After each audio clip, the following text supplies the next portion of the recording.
Hi everybody, it's Sandy Smith-Leva. This is another edition of Brain Food for Accounting Leaders. This week we're going to talk about a fairly advanced concept. It's called motor imagery, and it does enhance performance. It's at the Olympic level. If you think about visualization on steroids, you're close to what motor imagery can bring. There's actually a whole field of neuroscience called motor cognition, and motor imagery is a subset of that. So let's talk about that. The first thing to kind of start with is that understanding that it's our brain that controls our body's movements, and we have something called the motor cortex, and that's actually made up of, if you think about a representation of your entire body inside that part of the brain, the motor cortex, you are pretty accurate as to how there's a little part of the brain for your finger, there's a little part of the brain for your knee. So you've got a little man inside your brain, and that's actually what they call it, homunculus. I think that's Latin for little man. So there's a little man inside your brain, inside your motor cortex, and each part of the brain actually controls the part of the body.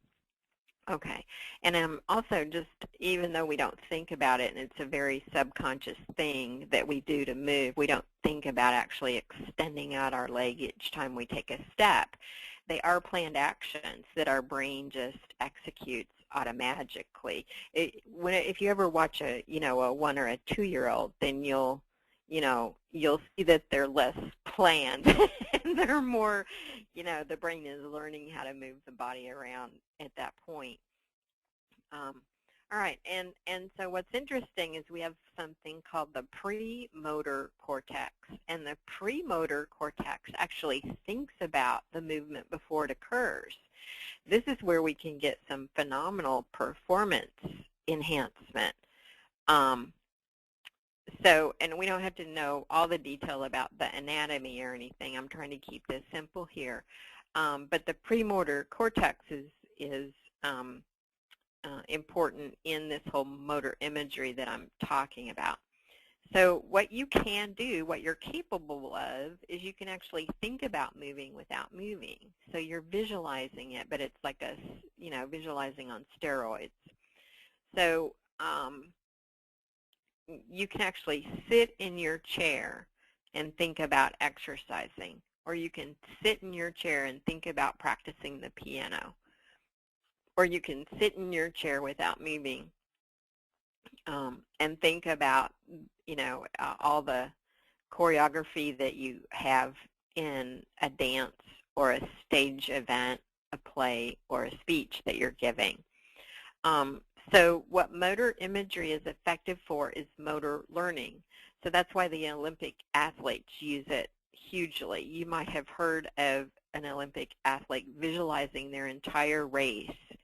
Just, that's an exercise they go through in the morning, just sitting in their chair, and then they go practice for 2 hours a day.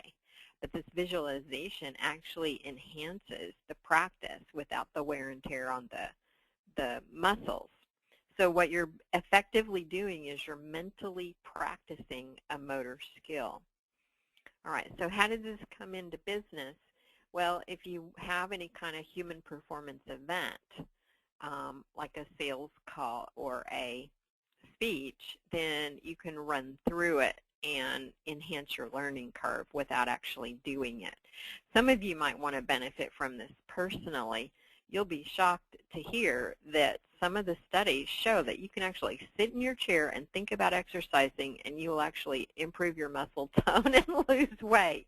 Now, you have to get good at this, but you can actually lose weight without moving if you know how to do motor imagery. And I'm not kidding. I'm not kidding. All right, so you can actually get stronger. You can get better at the piano if you visualize first. Let's say you don't have a piano, but it's at your teacher's house. Well, if you think about practicing, and I mean like really visualize all the way through it, which finger goes on which key, then you can actually learn. Your learning curve is improved. All right. All right, so I've got an article on this that's going to go into a little bit more detail about how you actually do it. So let me get to that. Yeah. So this gives you a bunch of science too. If you guys want to look more into this, this is kind of it sounds woo-woo, but it's actually real. It just shows you how powerful our brain is, and we don't realize it. But basically, what you want to do is you want to do your five senses, sit there and actually go into your mind so deep and concentrated that you're going and reliving this experience. So you're like tracing it, step by step. You're tracing all the way through doing this. So, if you actually are going to practice like running, like half a mile, you need to sit there until the time it takes to do the whole half a mile.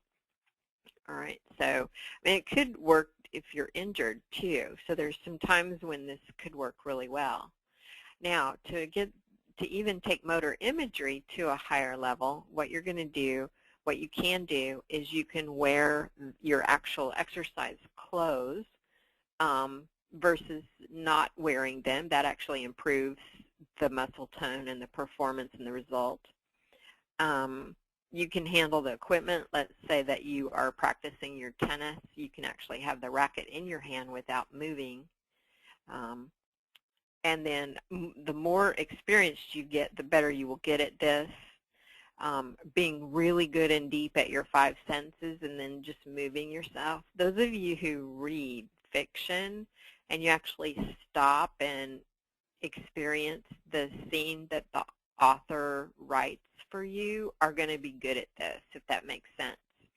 And the more you practice this, the better you'll get as well.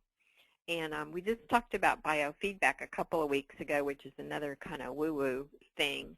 But you can actually use biofeedback. You can control your breathing.